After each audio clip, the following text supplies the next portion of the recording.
You only get serious with yourself when you get rid of the word try and you never use the word try again, even though it may come up in the conditioning and in the languages, in the way I guess you're used to saying the word try, like I'm trying to do this, I'm trying to do that. But you're completely doing something. You're not trying. You're not okay, if you're trying something, who's trying to try? And there's a nothingness there, which shows the emptiness in an idea. Now,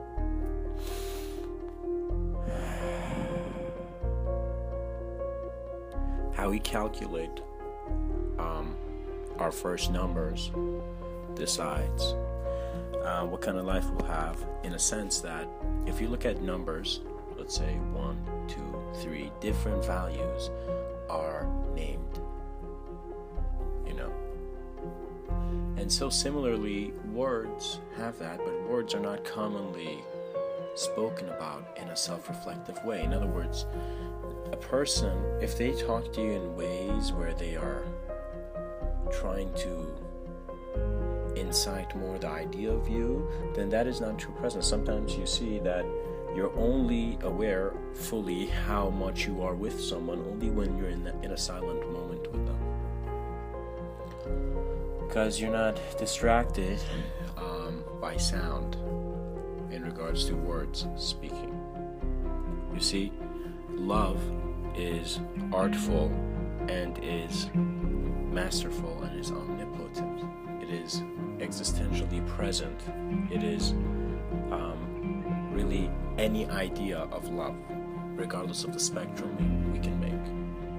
But once all love has been seen right here, then you realize that presence that doesn't need ideas to be maintained. It's as if once you realize that your shoes are separate from your feet, you could always take them off.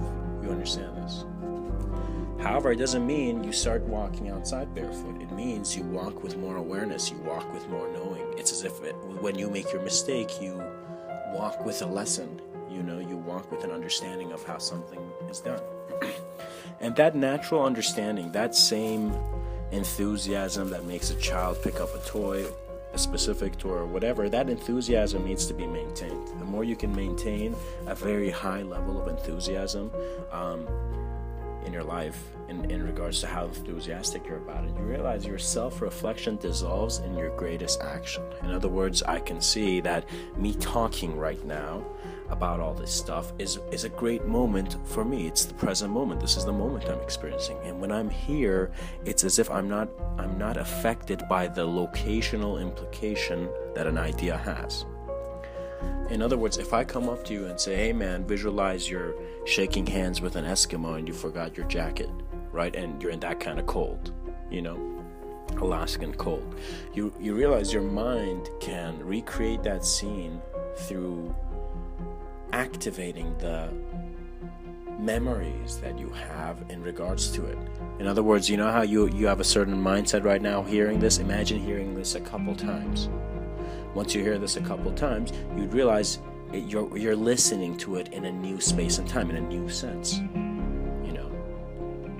So we need to understand language alters space and time that is suggested by words.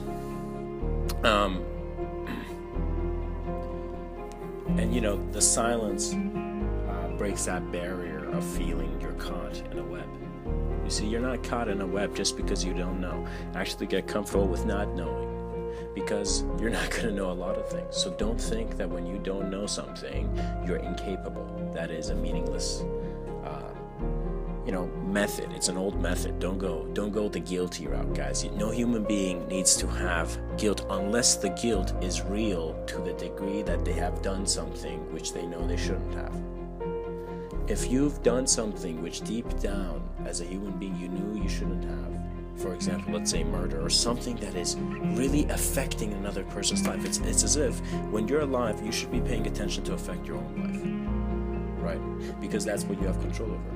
That's what you think about. You think about yourself. That's the information you have. Because this is the information you have. You are to make yourself efficient. You're to make yourself wise. You're to make yourself, the vision of smartness. Smartness is always a view towards the future that is more open. That is simply smartness. There should be no other categorization, because it is a level of awareness. It's as if, like, if someone's in their room and someone's outside, that person in the room might not have an idea of what it's going to be outside, but the person who has, you realize because your experience of space and time are becoming more sensitive to its actuality of where space and time comes from, you are no longer, that formally seen. In other words, you fade in your own silence, as if the moment just became all that it is, and through that, it right now that I'm saying it, you need to see that you've moved from the beginning of your birth. You've moved, and you've walked, and your walk has brought you right now to these words perhaps you're hearing. And I am told my conversations are deep, but I don't believe in labels, so there is no depth that one cannot attain. You can look through the eyes of anything. Understand this and be non-judgmental, and then you shall see through the eyes of everything. It's as if there's a certain balance, there's a chemistry, because you see, we have a system that the system defines certain qualities and attributes and looks good on them because they're helping human survival. Human survival right now is institutionalized. So our survival is in the hands of the institutions that are running us. And what institutions do is that they run your thoughts first. They communicate. In other words, they're institutions, and any firm or company at its mass level, its success is based on its communication. It's communicating, it's that much, and that's why people are like, oh, okay, so let's pay that much, It's as if the more you communicate, the more of yourself you are putting out there to have a reaction to. And so you understand the workings of your eyes. I actually think I found the name for this workshop I wanted to set up, understanding the workings of your eyes and observance. You see, you reach a point, especially if you have a poet's mind, if you are one to see the playfulness in metaphors and the accuracy that is existentially present within them. For example, when you read existential poetry, sacred hymns. So the only difference is that they were divinely inspired to write their books, and their divinity was unknown to them, but it was divine to others because the way they wrote that book and the consciousness they had was at a level beyond the male conception. There's some things I hopefully in, let's say, a couple months of constantly giving out videos, I might be able to explain some of my experiences to you guys so we can understand human consciousness better. I'm going to share mine, and I definitely want ideas on what you think about my ideas. It's I'm actually here, and my voice is going to follow a path where it is not limited by anything. So in other words, I'm not restricting myself from talking about anything, but anything that has value. In other words, I don't want to talk about, the confusion of your own lack of discretion. Do you know what I mean? I want to suggest that through the silence, you discover your own ears differently. You experience your ears and your senses differently, and through silence and stillness, of course.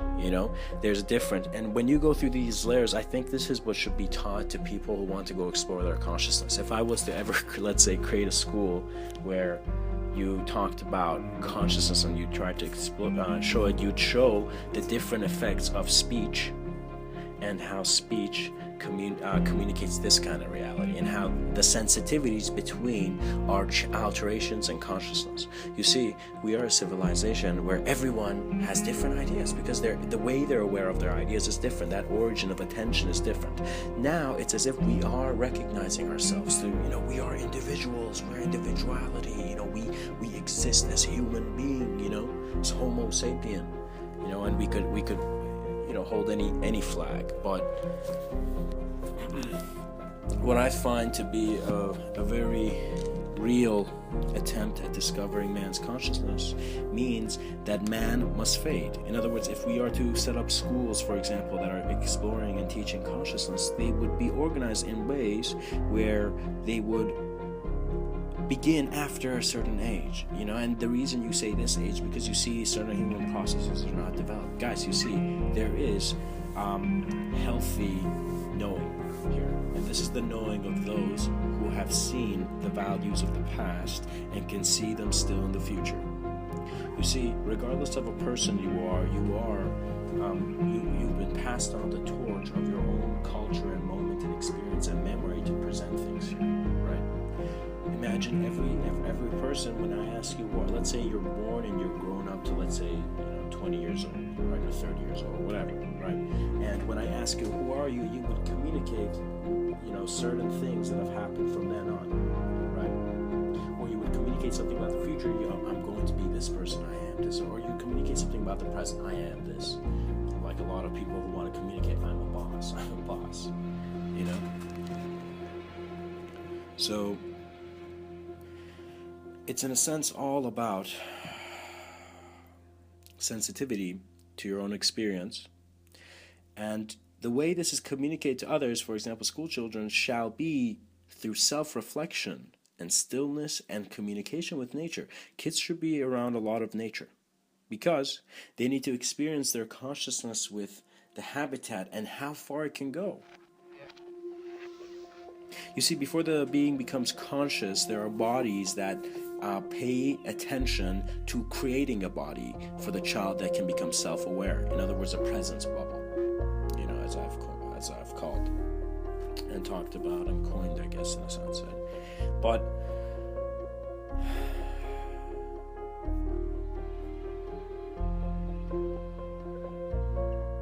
our future must embrace both the present and the past and all possible combinations of its reoccurrence and re-expression.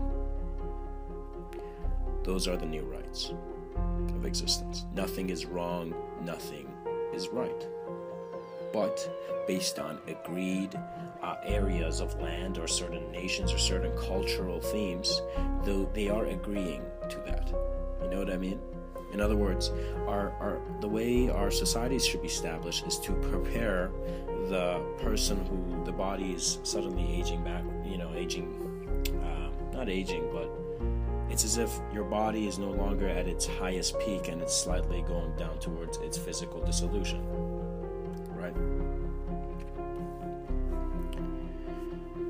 We need to understand that this is a focus for people. People need to leave their bodies comfortably so they have more attention on where they are perhaps going or where their consciousness is going. You see, if we don't have smooth transitions into the next room, we think we're still under the effects of that room. For example, let's say you're in one room and there's a fight going on, or it's packed and you're trying to get through it, but it's so hard and sometimes you think you can't, or you can't see the door or whatever. But let's say you get through and suddenly you go out of that room. You might still feel stuff from that room, but to go there, you have to completely be there. You have to completely change in location and presence to be a re-awareness of yourself. So what we really are is the awareness to everything, to ideas, and to all that man's mind has conceived.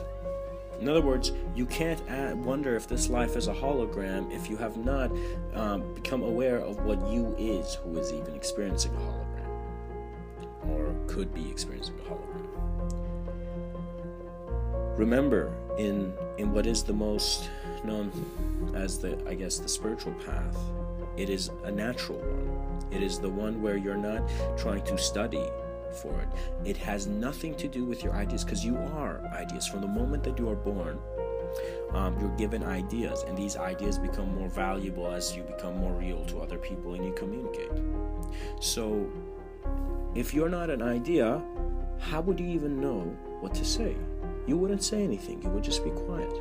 Because we see that who we think we are now is just a communication of our past experiences molded by how we feel and how our physicality is maintained. It's like the relationship of the moment. In other words, in a moment when one becomes selfless, that means that there is no requirement for a self. But if society is designed to always require a self, when someone is having a selfless experience to review what they are, then that is it becomes very hard to communicate. You see, our society and our acceptance of experience must be much higher. In other words, you should not try to completely wipe everything and create a new system, and you should not want to even change the system. You want to see what works in a system, right? And sometimes for the humanity outside of the machines we're going to build or whatever, we need to look that change is the most immediate ally of humanity. And once the human form changes, it is no longer the human form, but that awareness is present. You can choose to experience yourself in this life in very amplified ways. Do you want to be the same person who is lost in his idea of expectation of society? Beauty must be perceived through the heart, because the heart is selfless. That's why the heart doesn't see itself separate. It's as if once the heart sees the idea that is caring for it, it never was the heart. Your origins are unknown to you as you receive formless revelation. This formless revelation allows a nothingness. It allows the somethingness from another dimension to flow through the nothingness and to come to, again, our somethingness. So neutral states communicate insight by simply making one wavelength between these two dimensions, making the whale dissolve. The whale dissolves by never having to be there. That's how you transcend the veil of human experience, of duality. That duality you experience, it's because there is something keeping that form right now in your eyes.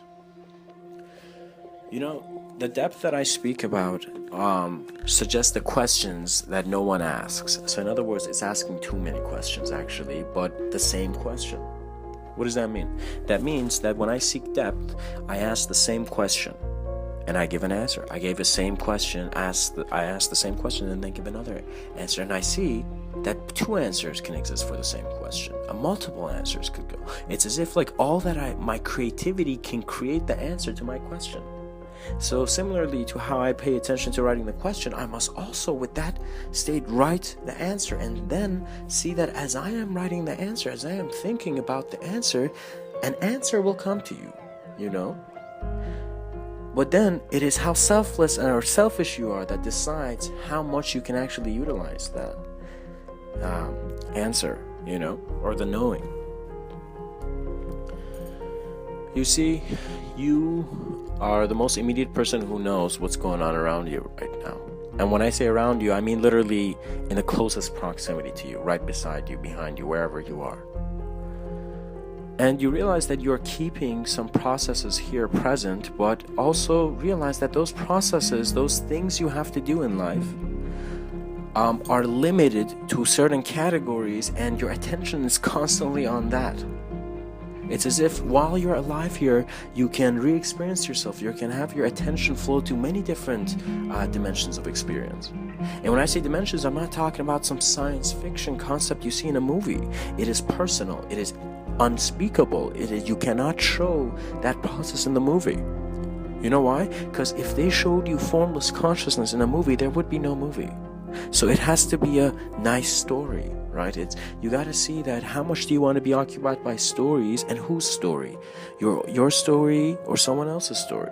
Again, perfect Rumi quote. Don't be satisfied by stories. Go unfold your own myth. Go become the greatest reason why people should know the story of you. I realize the value is in how real the stories are that I'm reading.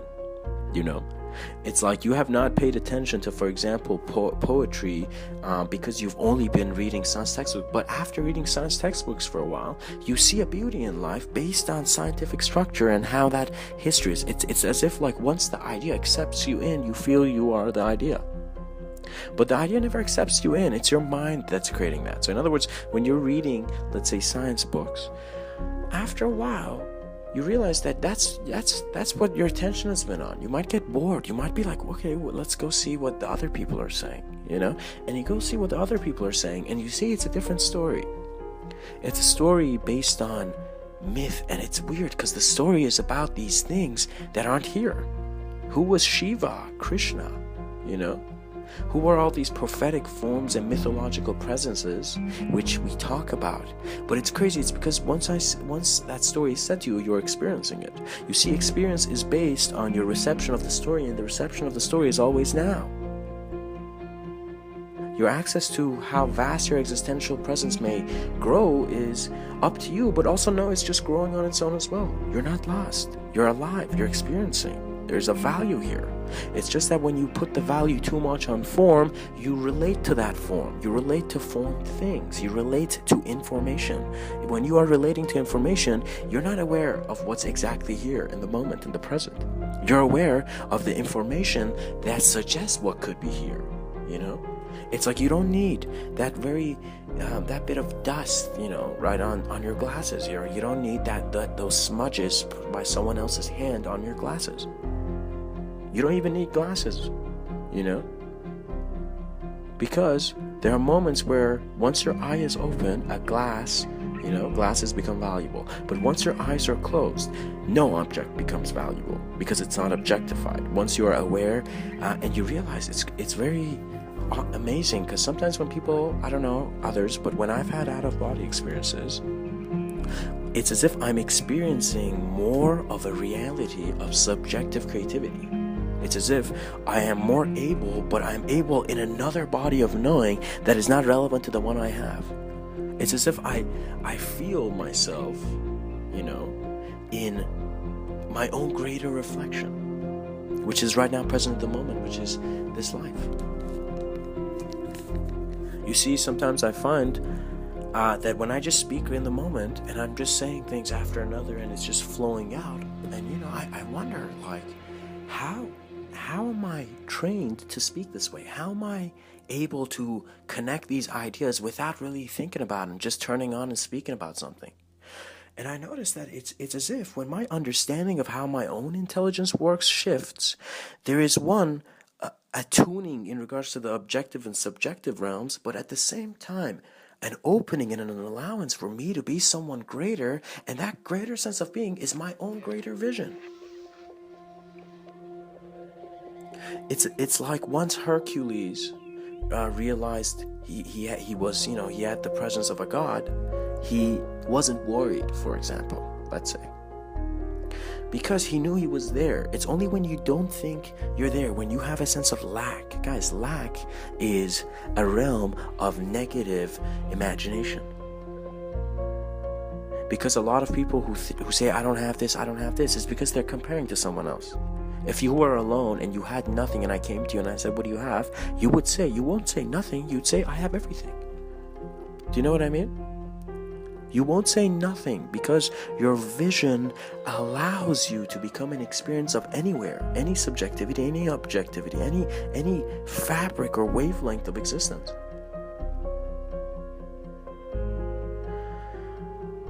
You will realize that your being and the ideas you have of yourself have been adjusting you, but you have not been adjusting those ideas. It's as if a different sense of you. It's as if like you're stuck with the decisions of a version of yourself in the past. Now is the time to rethink. And when I say rethink, not to think about, the thing, or not to get too stuck on an idea, but to see that it all ends in silence.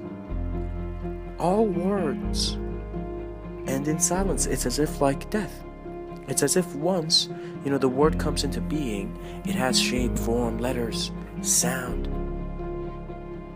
and then it fades.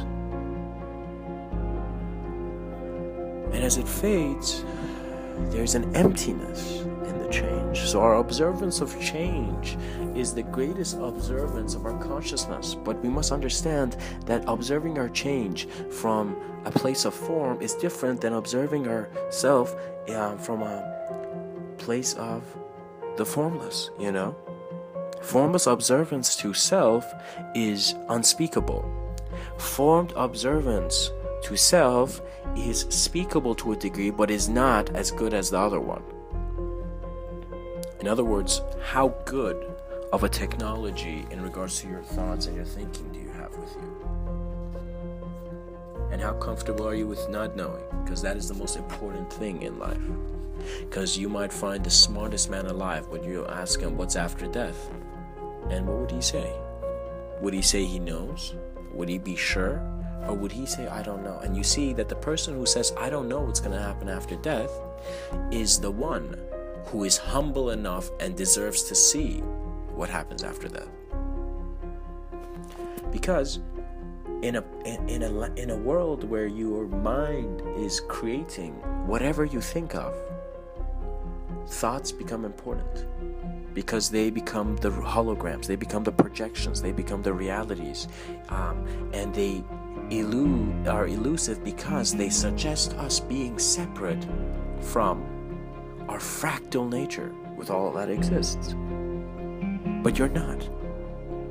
Even the idea that you're separate is fractalized, because there's many forms of separation. And as one voice speaks to you, hear your own voice speaking back. Sometimes it's amazing. It's as if when someone does something for you, you might not say anything and you might not have any ideas, but it's as if your being is communicating something. It's as if your presence is responding. How playful you are with the concepts of space, time, life, death, day, night, existence, unity, duality, all these ideas. How comfortable you are with them suggests how comfortable you will be in experiencing them.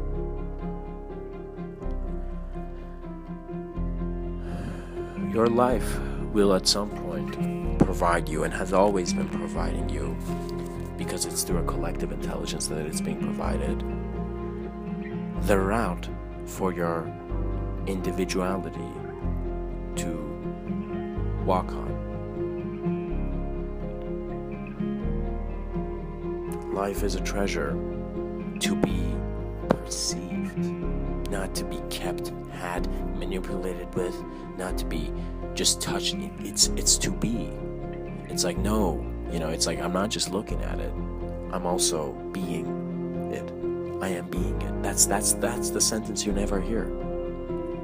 Because people feel that they're limited to their gaze. They feel that your conception of how able you are in regards to your senses and sensitivity suggests how comfortable you are with a greater sense of your own presence. In other words, you recognize that once you realize the sense of other, holds the sense of self within it. It's based on the self that the other manifests, so there would be no other if there was no self. Because there is that relationship, you realize that the self is the most valuable thing, because your self is creating the world that you will connect the dots in. How accurate is your view on the world? And you see that similar to how I'm talking about these things, it doesn't have to be the harsh processes that we're thought for it to be. Hard work is great. Do hard work. Go seek what you feel is seeking you. Your life purpose or whatever. Your in a sense mission. Because once you realize your awareness is not limited to duality, you realize to be this dualistic and to be in this, to play a part in this active life, which is which is our existence. It's very important for us to evolve humanity's consciousness. That is the biggest thing, and you need to realize humanity's consciousness evolves when there's kindness and there is harmony between people. And harmony could mean, it doesn't have to be even crime. Guys, if the world was divided between harmony and disharmony, you see that disharmony is lack of consideration. Our collectives have answered us, and that is why I believe the Christ may have said, ask and you shall receive. Because the knowing becomes instantaneously present, and so you see the separation is being broken, just as how you get home, when you're at home, when you're at peace, when you're at that realm where I could say nothing, for example, about it. You know, it's your own experience, and it opens up to you. You know, if we are still here, that means we're still here to see our forms, to see our bodies and stuff, right? And you need to understand that awareness leads to different senses of self. Because you see, a person when they're alone, they feel separate. They feel like one person. When they're around people, they feel like a group, you know. And once they're part of, you know, a bigger stage where they're being acknowledged as a bigger audience, you know, they will associate with that stage. In other words, it's very funny, but if you have people standing in the cold and you have one candidate in the cold area, you know, promoting himself, and one candidate in the hot area, people who are cold will naturally gravitate to the hot candidate.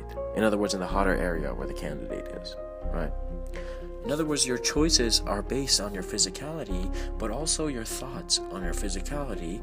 But I said there lies a greater sense of awareness and being as you become aware of who is aware, that is aware of the thought, and it is no longer thought-based. In other words, it's no longer communicatable in this frequency with language. It's an internal mode. You know? It's really because people do not pay attention to what space and time means for them, and its distinguishment between its experience and its idea, you know, presentation. You know, there's a difference. And based on that, they're choosing their paths. And we see that, I guess in a sense, every choice that was made in the past by people has been suggesting a lack of ability, because we haven't solved all of humanity's problems. But it doesn't mean they weren't giving solutions in the past. It doesn't mean that the solution is not right here. It doesn't mean that the solution to world peace is not in every human being's eyes. You know, you have your path, and your path, if you allow it to authentically, naturally, honestly, and truthfully be your revelation, you will recognize that how you've been presenting yourself through any moment, which is the one moment that is now, suggests the quality of conscious experience and other forms of experience you get. You know, guys, forget about the marketing. Just listen to your life, and it's telling you where you want to go. It's like you know where you want to go. That's how you're certain, even. That's how you step out, you know, of the door, because you know, you trust your ability. Now, when it comes to the future, our minds create scenarios where we think we don't have an ability, right? And sometimes we go and we see we don't have the ability, but it doesn't mean that we can't have it anymore. It means that in the next moments, we better learn, we better understand, become more sensitive. And these are all important. Thank you, much blessings. And I guess feel how, you know, alive you are. It's an awesome feeling. Enjoy it. Thank you.